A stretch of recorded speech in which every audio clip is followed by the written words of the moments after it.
I hope you had a good week.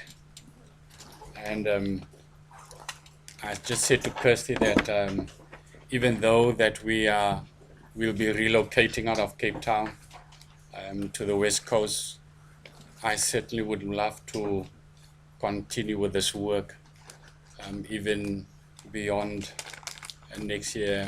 Just come up from the West Coast and just continue with the first year students, because over the years it's been so uplifting, and it's been such a blessing to me to just do this work with some of you guys. So I'd like just to share with you about work and productivity. At the moment, we are in the process of trying to start a business, different kind of businesses that we would love to start down there in the west coast, so that it can be something that can sustain us as a ministry or as a business or as a family.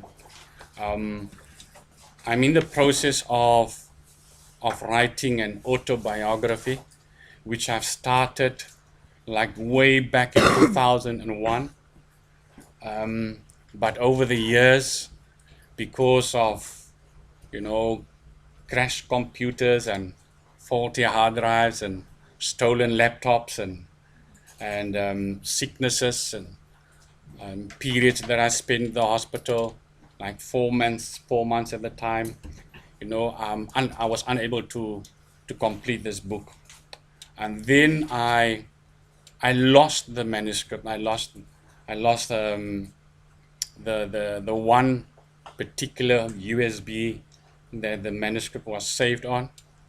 So for a few months, I was very, despondent and disappointed, because I felt that it's almost like all of my life's work was put into that manuscript, and then I lost it.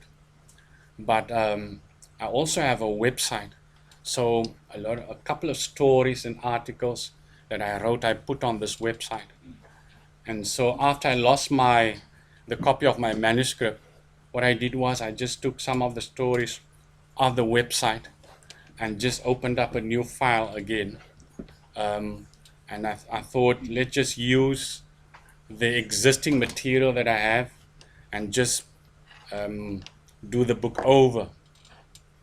But the issue is, when you are busy writing something, if I wrote something maybe 10 years ago, there's the difference to me just repeating it today or copying it today would be that on that specific day I would have been in a certain emotional state or a certain spiritual state, when I wrote those things. So even I start to write over again, I won't find that moment, that experience that I had on that particular day when I wrote. I won't experience the same emotion. I won't experience the same heart, or sadness or sorrow or happiness or joy when I wrote those particular things.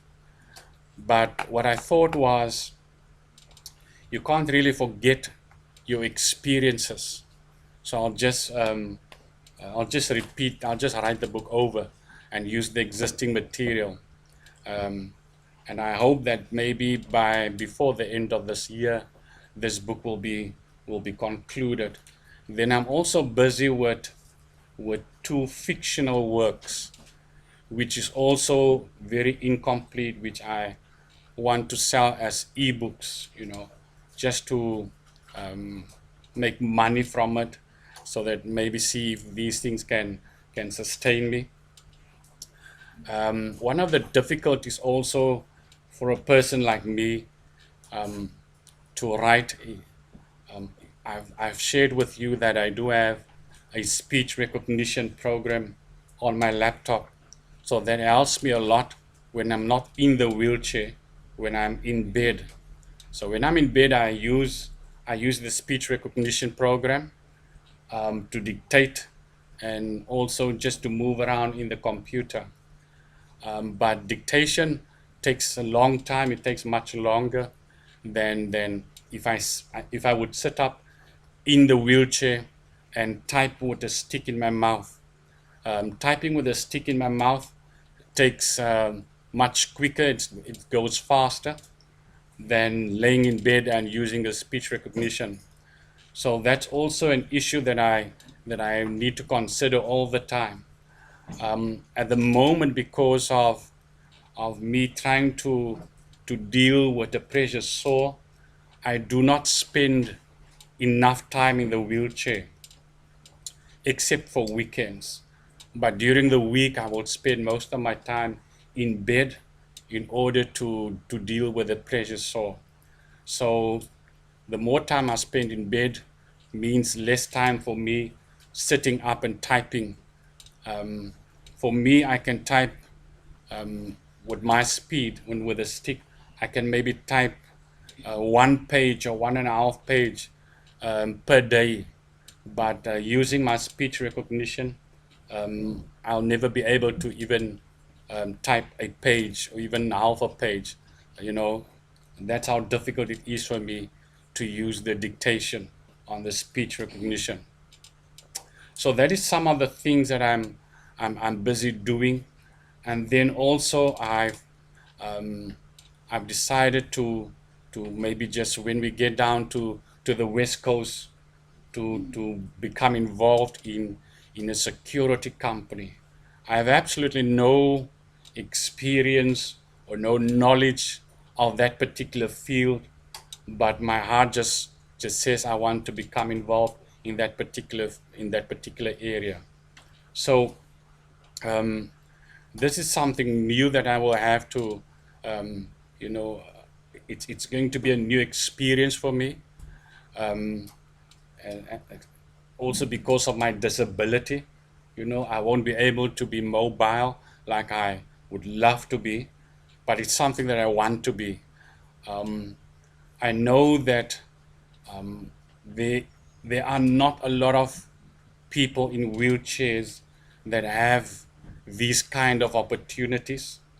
Some of them, many of them that I know are in homes at the moment, and those that are not in homes that lives also in my township, they become involved in, like I shared with you, um, groups and clubs and social clubs in our township. So they don't get these kind of opportunities.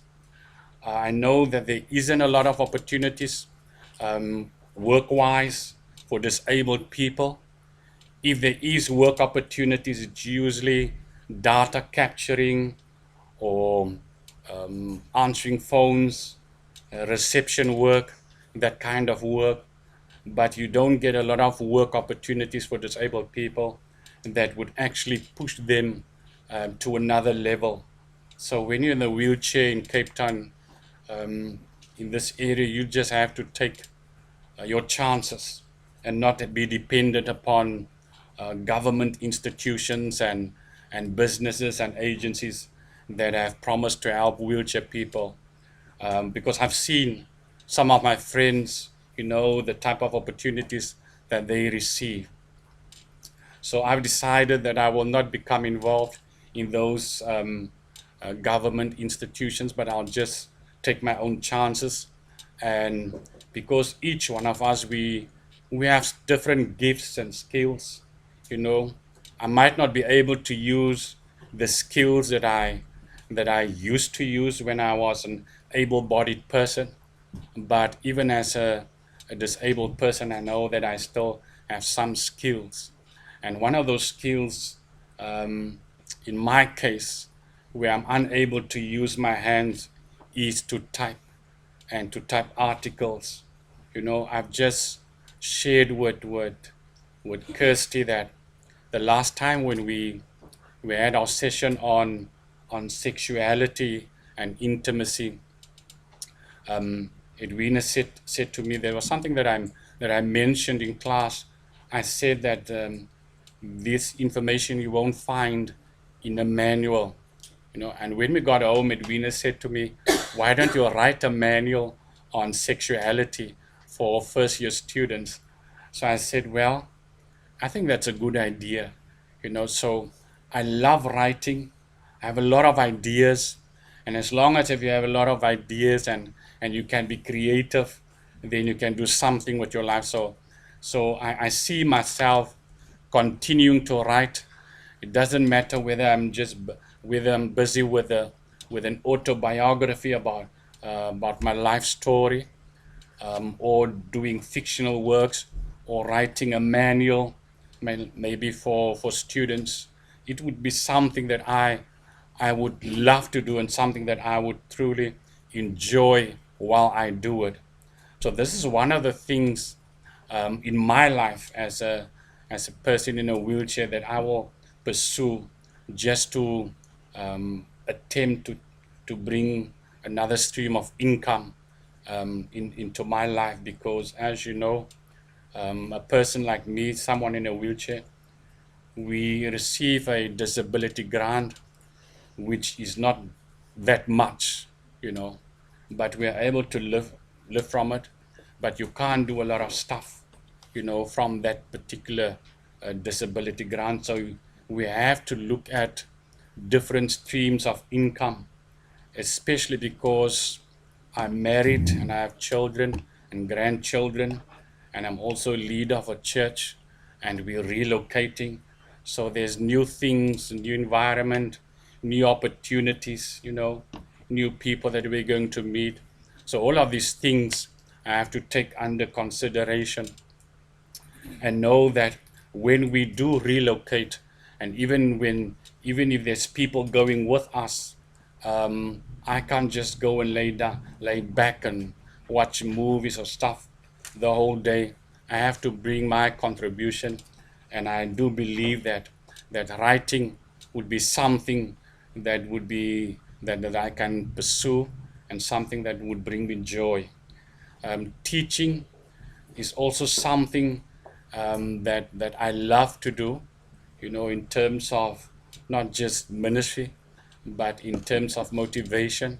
I've done it before. So I love going places where people would invite me to come and teach, or just to come and give a motivational talk, whether it's at a board meeting or a annual board meeting. I love doing those kind of things. It keeps me productive. It keeps me working. It keeps me going, and it brings something of a fulfillment into my life. If I find that I'm needed somewhere, that somebody needs this thing that I have inside of me, then I can give to someone.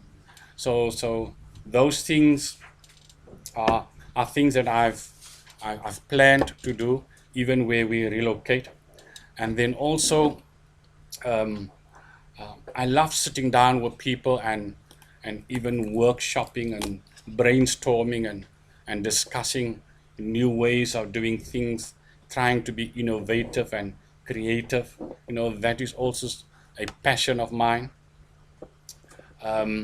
Before the first week, I think I shared with you that I used to be involved in peace negotiations in our township.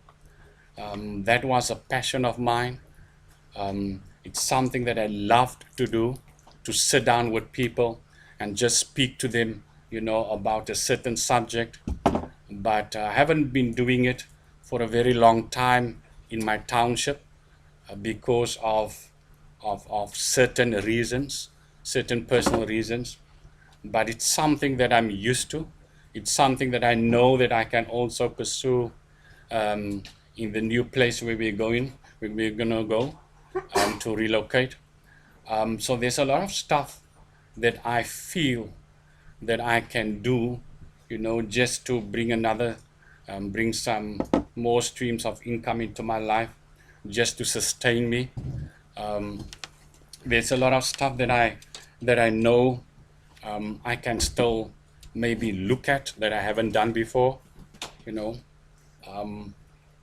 with the mouth stick.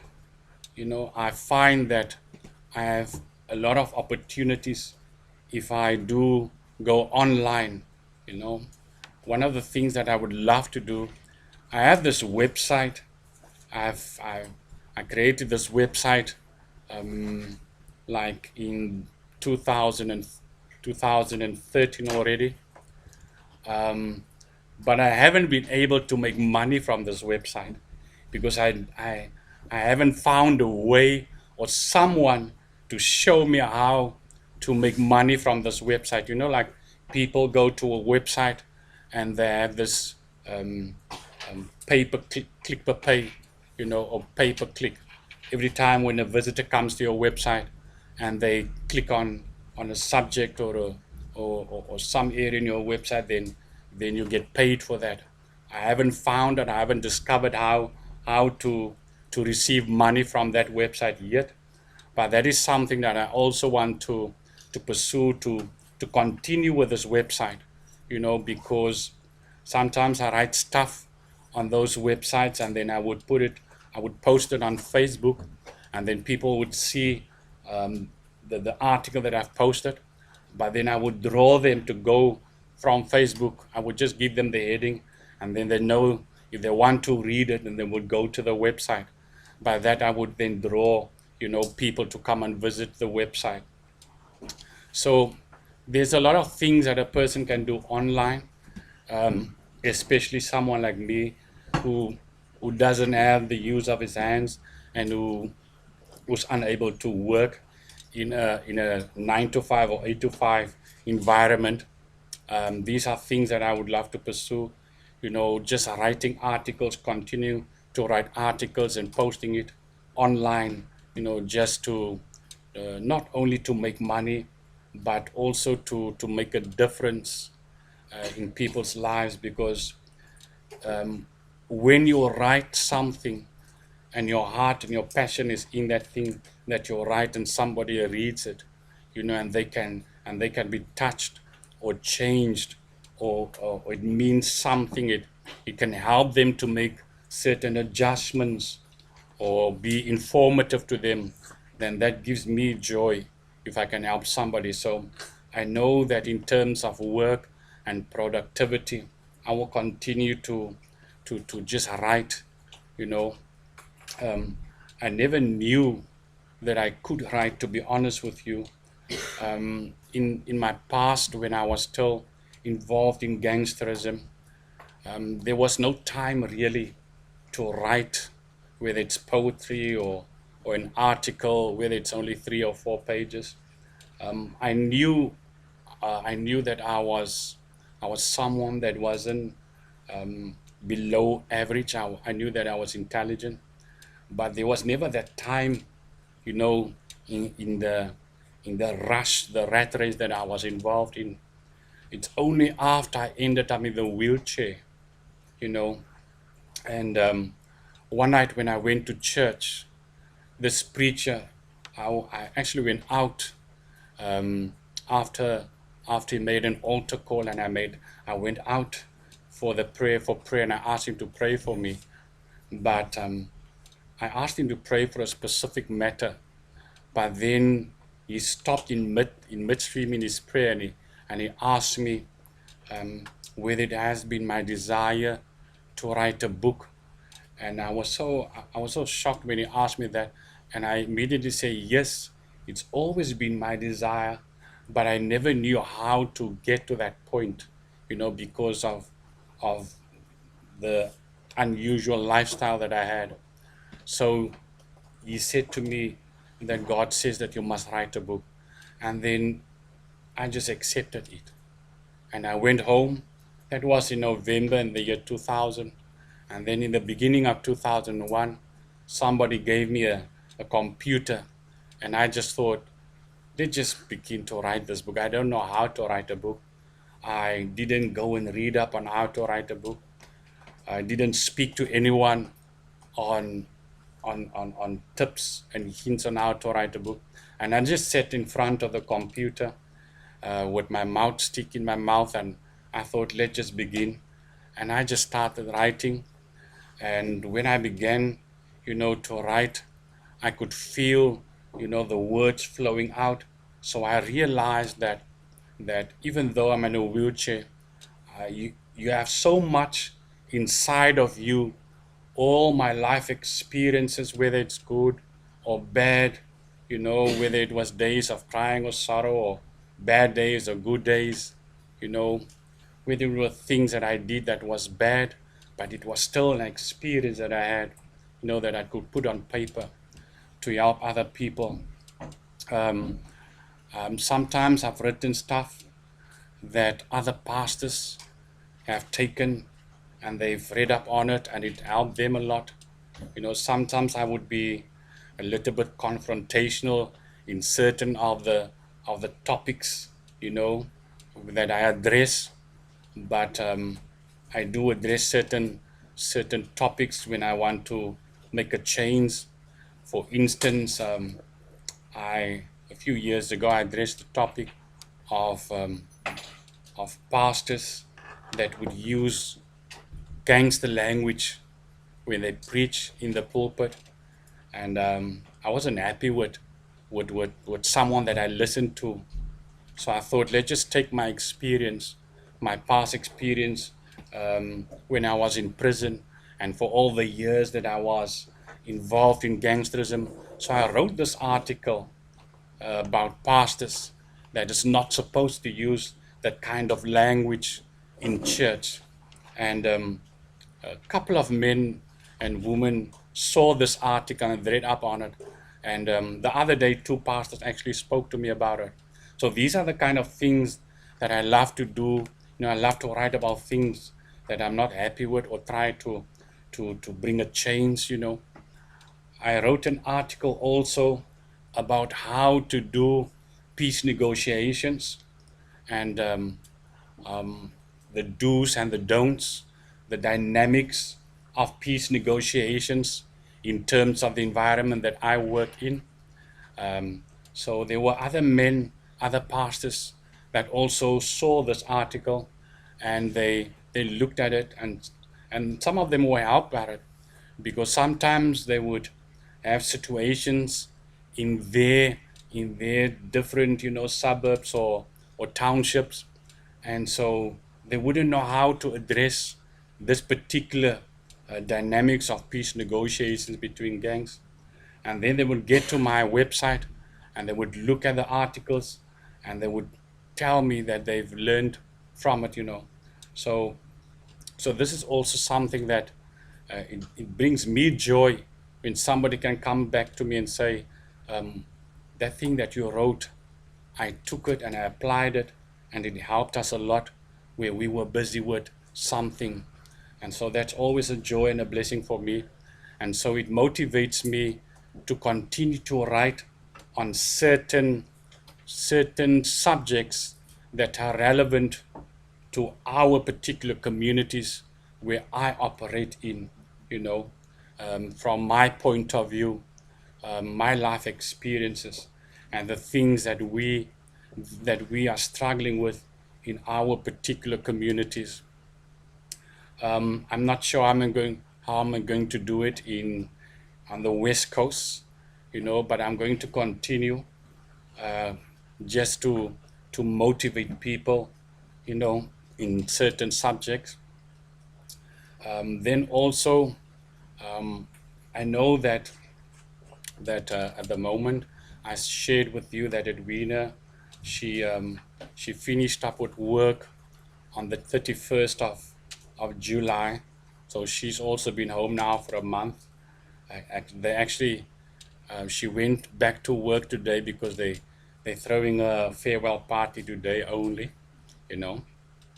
I didn't want her to go, but she felt she needed to honor them to go, so she went. But she loves being at home. We love doing things together as a couple. When we discuss ministry or business or whatever, we'll always be in agreement. She's my hands and my feet.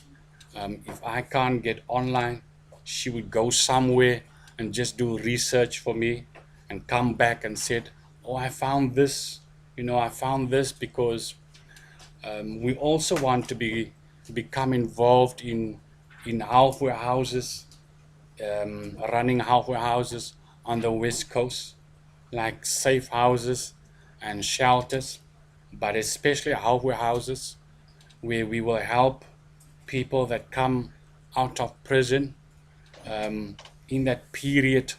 It's called a period of integration, where the person comes out of prison, but he's being held by someone, maybe for a month or two, just to integrate into society, you know, because there's a lot of guys when they come out of prison and they've not been properly integrated into society, and then they become involved in those things of the past again, and they end up in prison back again. So we're trying to help those guys also with halfway houses that we would love to set up in the West Coast, for the purpose of not just helping the guy that comes out of prison, but also being a help and assistance to that person's family, and also helping the community. Because if you can walk a journey with someone coming from that background, and you can help him to integrate into society in a proper way, then that person, will form new relationships, and he will become involved in old family relationships, not old gangster and criminal relationships, but you'll be able to help that person see something different. And so the chances of that person ending up back in prison is very, very, very low. You know, the chances of him making a success of himself is very high, because you've now helped him just to become used to the environment on the outside. So this is something that we're also trying to do, and we're also trying to look for people on that side or in the Western Cape as a whole to help us to assist with these halfway house um, um, um, um, project to help people. So these are some of the things that I am involved in right now, and some of the things that I'm going to be involved in.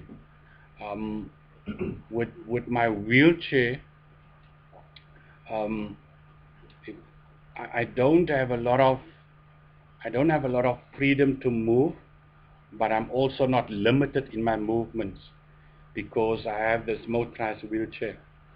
So it still allows me to go wherever I want to go. So I'm not really bedridden as such. I'm not really immobile as such. I'm not in a manual wheelchair, which means I have to wait for people to come and help me. Like I've shared with you before, I can only take one person with me, and then they can assist me. Like you see, I take Ethan with me. Sometimes when we move in the township, he's small, but he's, he's, he's, he's very knowledgeable on how to disassemble the wheelchair and how to just push me up by the curb. So he goes with me um, most places. When I don't have a friend or, or someone from the congregation, I just take my own children, and I don't mind, and I don't worry. So with this particular wheelchair, I do have a lot of mobility to be able to move, to be able to do what I want to do. I don't have to sit at home all the time. I can go out. If I'm busy with ministry, with projects, with business, whatever I'm going to be busy with, I will have the opportunity to move around even in Saldanha Bay. Um, the places are a little bit um, far from each other, but it's not a problem. It's for me it's a good thing to be able to move around with my wheelchair in a new place, so that people can just get to know me. You know, so I love moving around in this wheelchair. it allows me to meet people and do the things that I want to do. Um, I'm not sure as as as as as a person in a wheelchair I will ever be able to do art again, to become involved in paintings and drawings for a business as such. I might become involved in it to keep myself busy just as a hobby, but I don't think I would have the time to become involved in that kind of business, to make paintings and make drawings with my mouth for money, for an income, you know. I really don't have time to do that, but I might just become involved just for the sake of keeping busy and just having another hobby, you know, like I shared with you, reading books and watching movies, you know. But these are most of the things as a person in a wheelchair that I want to become involved in. Um, Besides the church life that I have, which takes up most of my time, you know. But business is something that I would love to do just to sustain myself, so that I, as an independent wheelchair person, won't have to go and beg by other people for money, for bread, for stuff. But I have to look at myself and my family and to do things so that I can sustain myself and my family and even the church, you know. So is there any questions so far?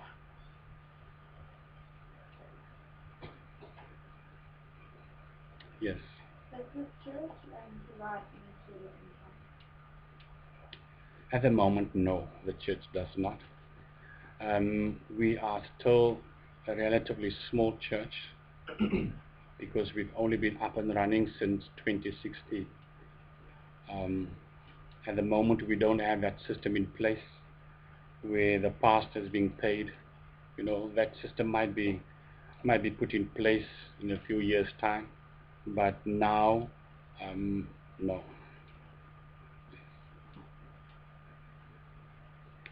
Any more? Yes.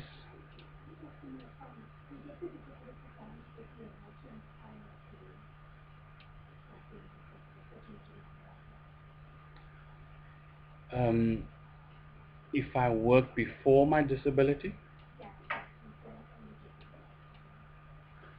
yes, when you become disabled, you do get a disability grant, whether you work before or not, whether your company paid you out or not, you will still get a disability grant.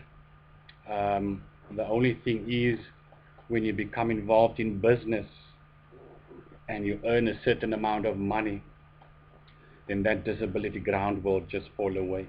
You know, you won't be able to receive a disability grant as a disabled person anymore. You may be able to do business, but it must be on a very low scale, you know. But when you become involved in business and your income exceeds X amount, and then as a person in a wheelchair, I will then have to forfeit that disability grant.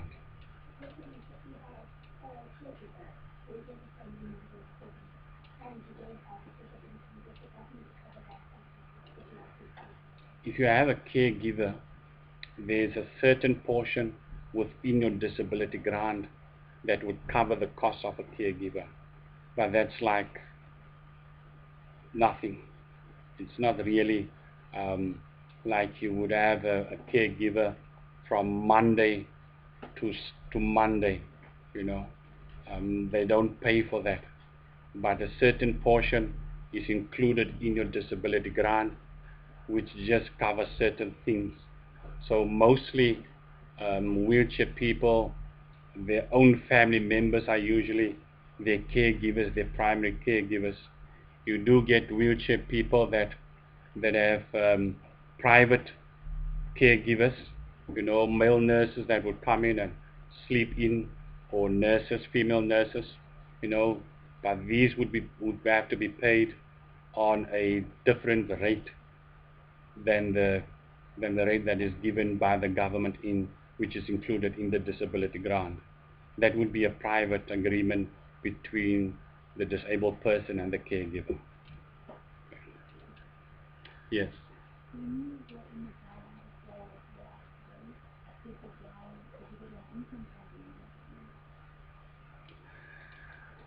industry? Before, many years ago, I was involved in a lot of criminal activities. So I had an income from the things that I did. At the time of my accident, I was married at the time, and I was working at the time also. I was like semi-retired, if I could call it that. So I had no income from the gang. You know, I had an income from a stable employment that I had up until the day when my accident happened. When my accident happened and I ended up in the wheelchair, some of my old colleagues wanted to give me drugs to sell, wanted to give me drugs, and then maybe I have someone to sell it for me so that I could have you know, an income to sustain me. But at that time, even though I wasn't a born again Christian at that time, but I still didn't want to take it, you know, because I knew that um, that kind of business is a very dangerous business, and especially for someone in a wheelchair, you know, because in Cape Town, I know about 2 or 3 men in wheelchairs that has been killed because of their involvement in the drug trade. So I didn't want to take it, you know. I had other means of income at the time, so that wasn't an issue for me at the time.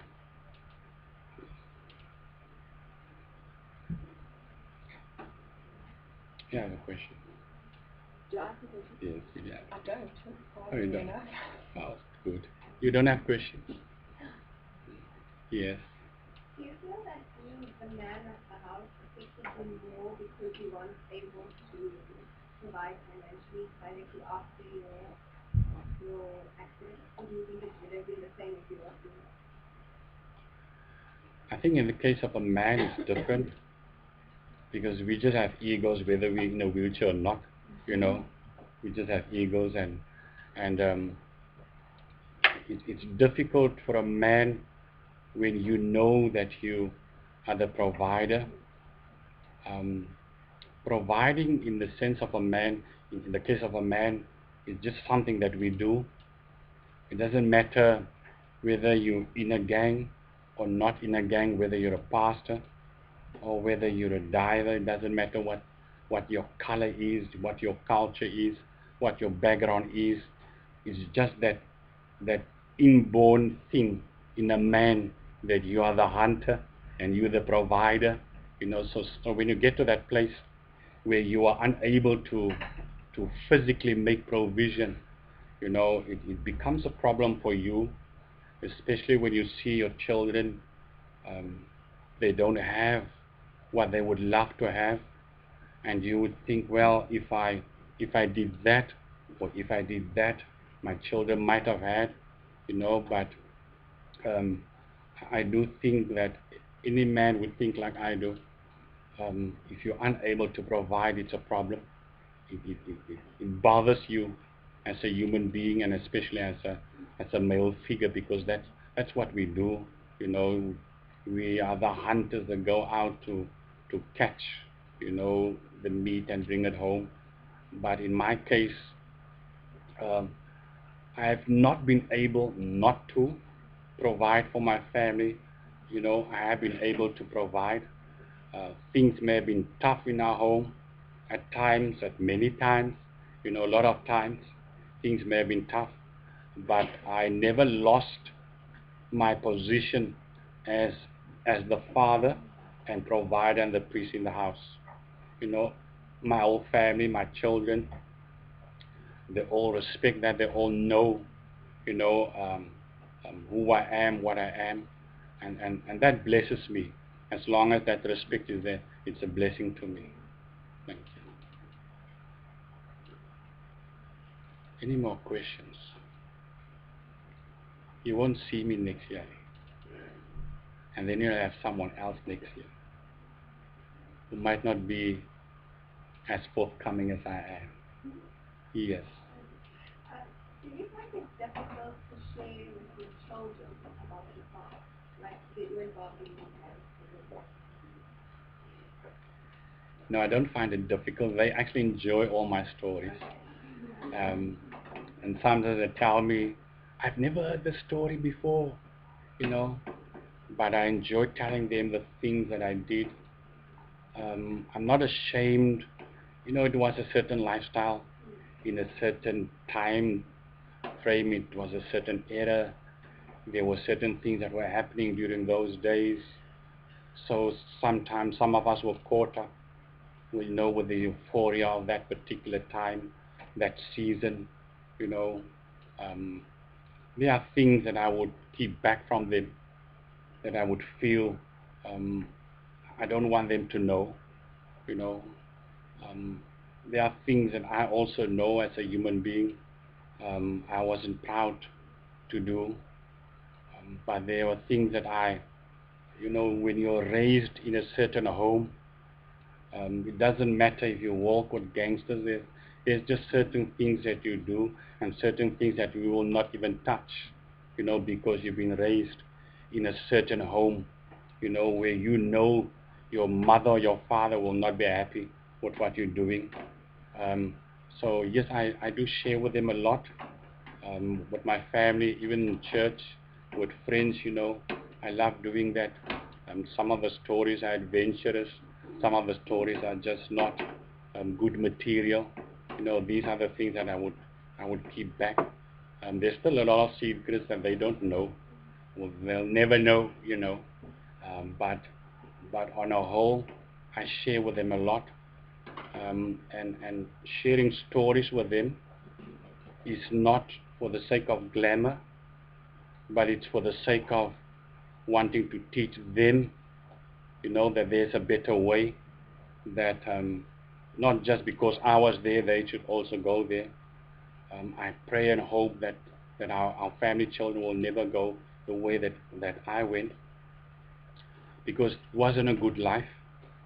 So for the sake of trying to deter them from that lifestyle, I would always share with them, even with the girls, you know, just sharing with them the dangers of of of of, of the world out there. You know, sometimes they believe you, sometimes they obey you, sometimes they just think you're duh, or you're old, you know, old-fashioned, or you don't know what's going on today. You know, and they tell you that. Even him will tell me that, you know. But it's fine. They'll learn one day when they are parents themselves, and they'll learn, yes. Because I remember that the first time I saw Taswell Jr., I think he was 16 years old, and he was still in high school, but he was arrested for something. And I spoke to him in the cells, and I was in my wheelchair on this side of the security gate, and he was on the other side in the cell. And while I was speaking to him, suddenly I realized, you know, that this is what I was doing to my mother all those years. And while I was speaking to him, I just started crying, you know, not because he's in prison, but because I realized what I did all those years to my parents.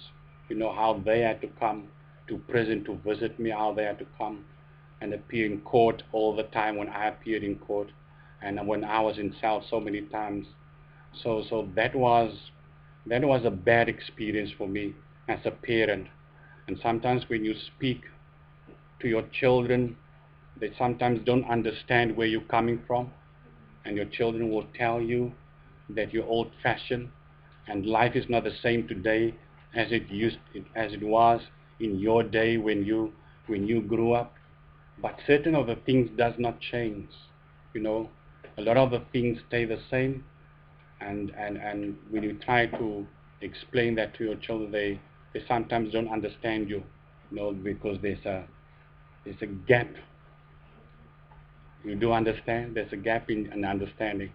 But hopefully every parent hopes that that that that children will not have to bear the same burdens that they bore.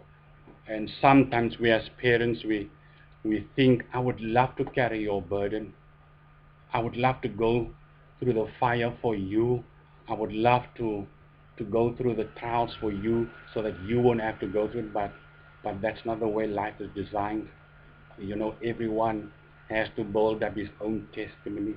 Everyone will have to go through his own fire, his own trials, his own sicknesses.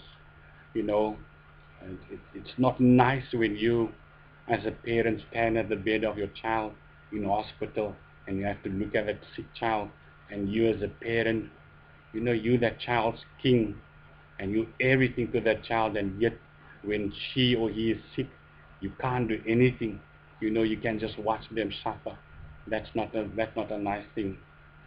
So it's always our desire, and I know you will feel the same when you get to that point one day, that you would love to carry the suffering of your children, but you can't, you know, and you know they're going to knock their heads themselves.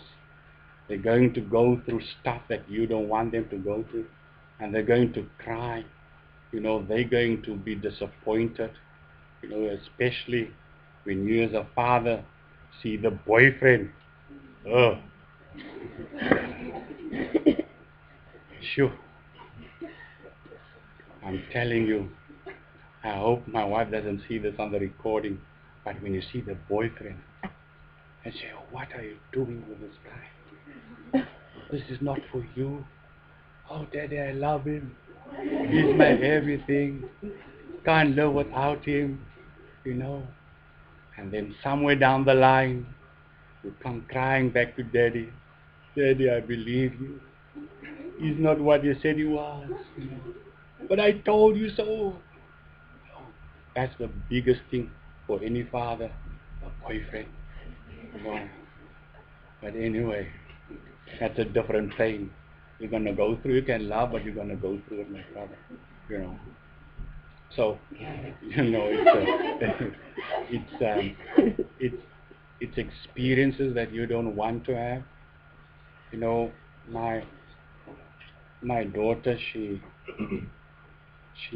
became pregnant while she's still in matric, and I warned her of this guy because I could see his motives wasn't pure, and everything that I warned her of, she actually fell into that trap with him.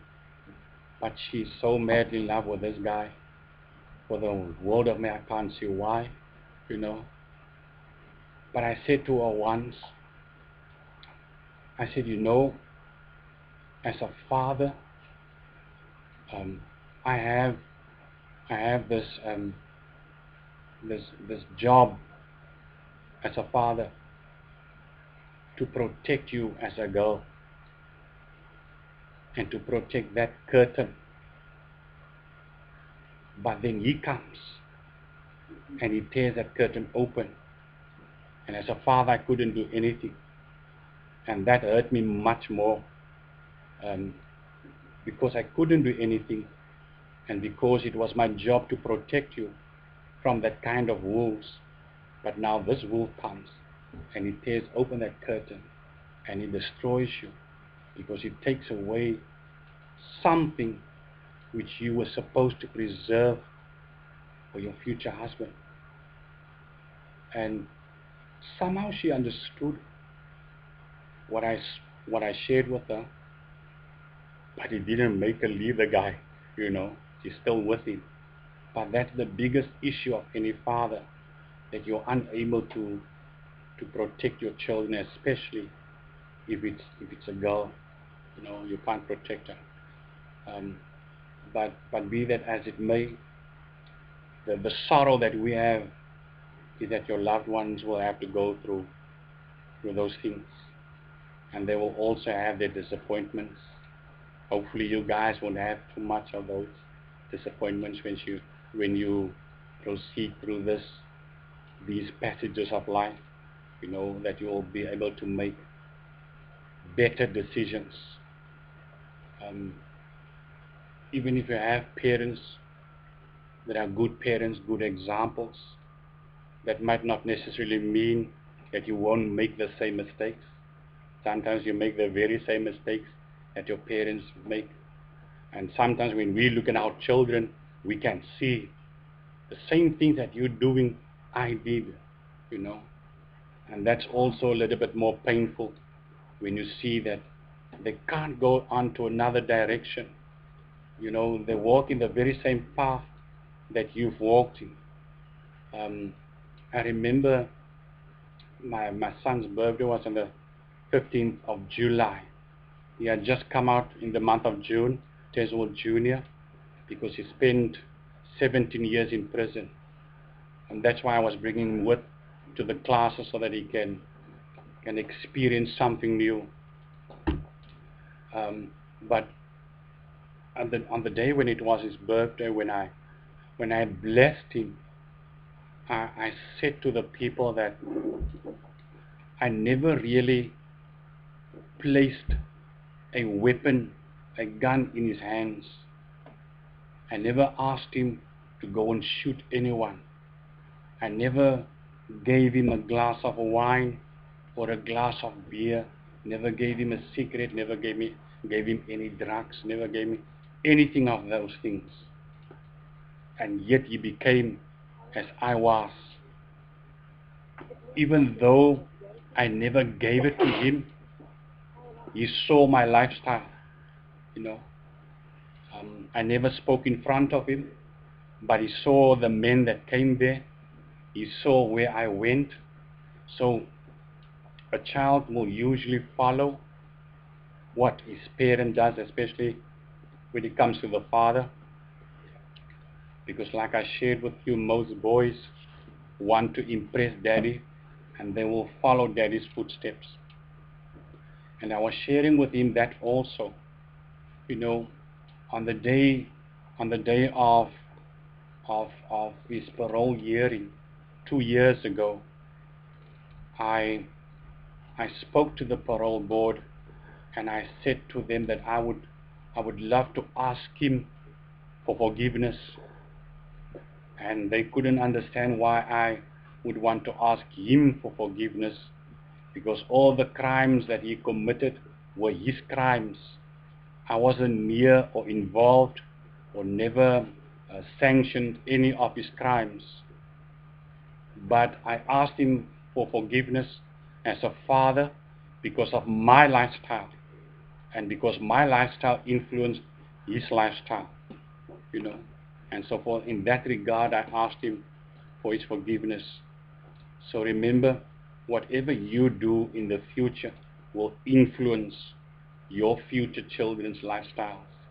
Whatever decisions you make, whether you think it might not influence them, it will certainly influence them, because there's a spiritual attachment to you and your loved ones.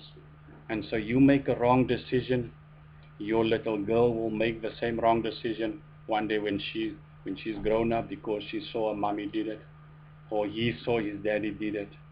And so I hope that even as this is our last session, and I might not see you again, I hope that you will become what you have set out to become. And I hope that you will be blessed in everything that you do, because you are a beautiful group of people, and I can see your heart, I can see your intelligence, I can see that most of you, all of you, it's your vision to help people and to heal people and to restore people.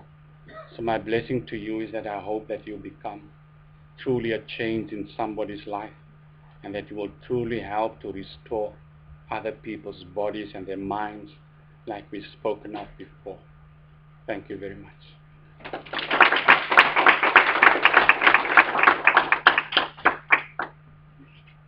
And just something else. We're going to end at 12:30. for you. Taswell's got a meeting that he needs to get to, and so we need to wrap up by then. But I just wanted to go back to also something that you had spoken about last year, and with regard to your manuscript and writing the autobiography, is that you've got to be quite careful in terms of what you're putting in there, because they can still press charges against you for those things. So in terms of also, you've removed yourself from this lifestyle that you used to lead prior to your accident, but it can still have its repercussions now, because the stories that you share, you've got to be careful which ones you're sharing, because there's something. I spoke to a state advocate some time ago, a friend of mine, and I was trying to just look for information, regarding the stories that I put on my website, and also the stories that I will put in my book. And she told me that any story that I put on, if I've not been arrested for something and I put that story in my book, then I can still be arrested for it, because, as she put it, the best evidence that a court accepts is written evidence from yourself. That would be the best evidence that any court would accept. So I had to use a little wisdom, and so all of the stories that I put into the manuscript are stories of me, where I was arrested, where I went to jail, where I appeared in court, but any stories of criminal activities that I was involved in that I was not arrested for, I did not include in the manuscript, because as she counseled me, these are the things that you could be arrested for, because you were not arrested for it those days. And there's a time frame, but in South Africa, things like capital crimes like murder, armed robbery, rape, um, I'm not sure, armed robbery, yes, attempted murder, and also um, cases of revolutionary act, those things are capital crimes, and capital crimes, they usually don't close files on capital crimes, and also they don't throw those things out after like 20 years or 30 years, so a court can still arrest a person even after 40 years for a crime that he committed that they could not find him for. So I had to be really careful in how I included certain stories into my manuscript. Also, I had to be sensitive in terms of who my audience is going to be, in what I write. I had to be careful not to sound racist, in terms of how I present myself. There shouldn't be any religious bigotry in my writing, in the way when people, I want everyone to read my book equally. It doesn't matter whether the person is a Christian or a non-believer or a Muslim or a Hindu or a Chinese. I have to present this work in such a way that it will be accepted by everyone. I cannot present something that will be prejudiced against a certain people group or a certain tribe or a certain culture or a certain religion. Then that would not bring me joy. It would not be a blessing to me, So those are all the things that I've considered in preparing this particular manuscript. But when it is finished, I will definitely let Kirsty have one, which is still working with you. Yeah, pleasure. Yes. Concerning that, there's a concerted action happening in Montreal at the moment, and across the Japanese and all of that. Do you feel that you're moving to some better days, kind of leaving all of that behind and some community? Would you feel that you're signing up?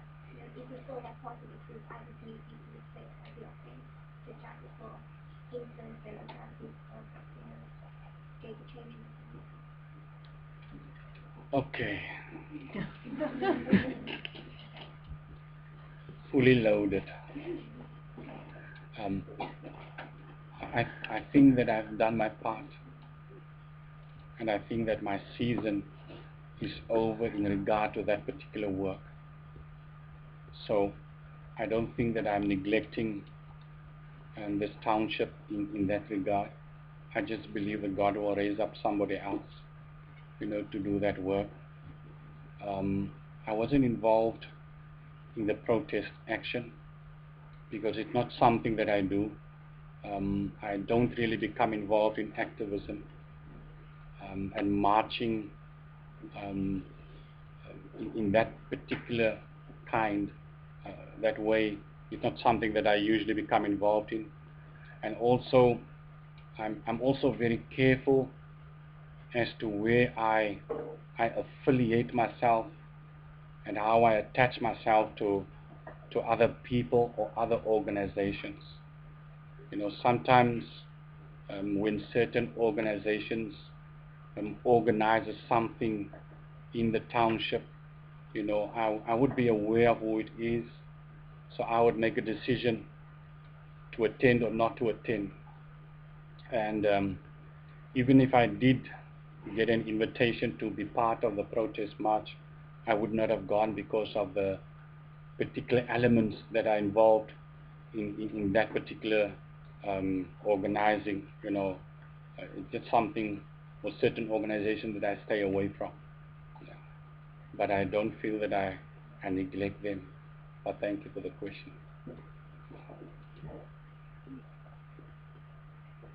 Any more? Anything else? Anything else to do with other?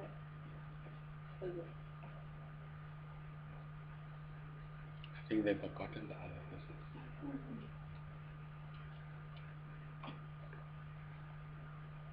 Last chance. Taswell, thank you so much for coming and sharing so openly and honestly about your experiences and your life story with us. I love listening to you talking. I think that one of your gifts is that you're a great speaker. And so if your manuscript on the sexuality and that doesn't work out, you can always go and present it to people. But yeah, thank you so much for all the openness and honesty. And I think that I'm speaking for myself. I've got a huge amount out of what you've spoken to everyone about over these 4 visits.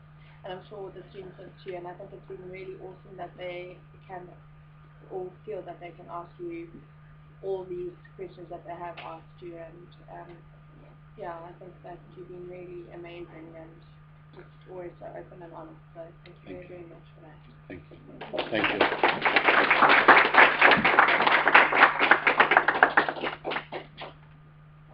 Okay, so we're done, so enjoy. Oh no, it's not Friday.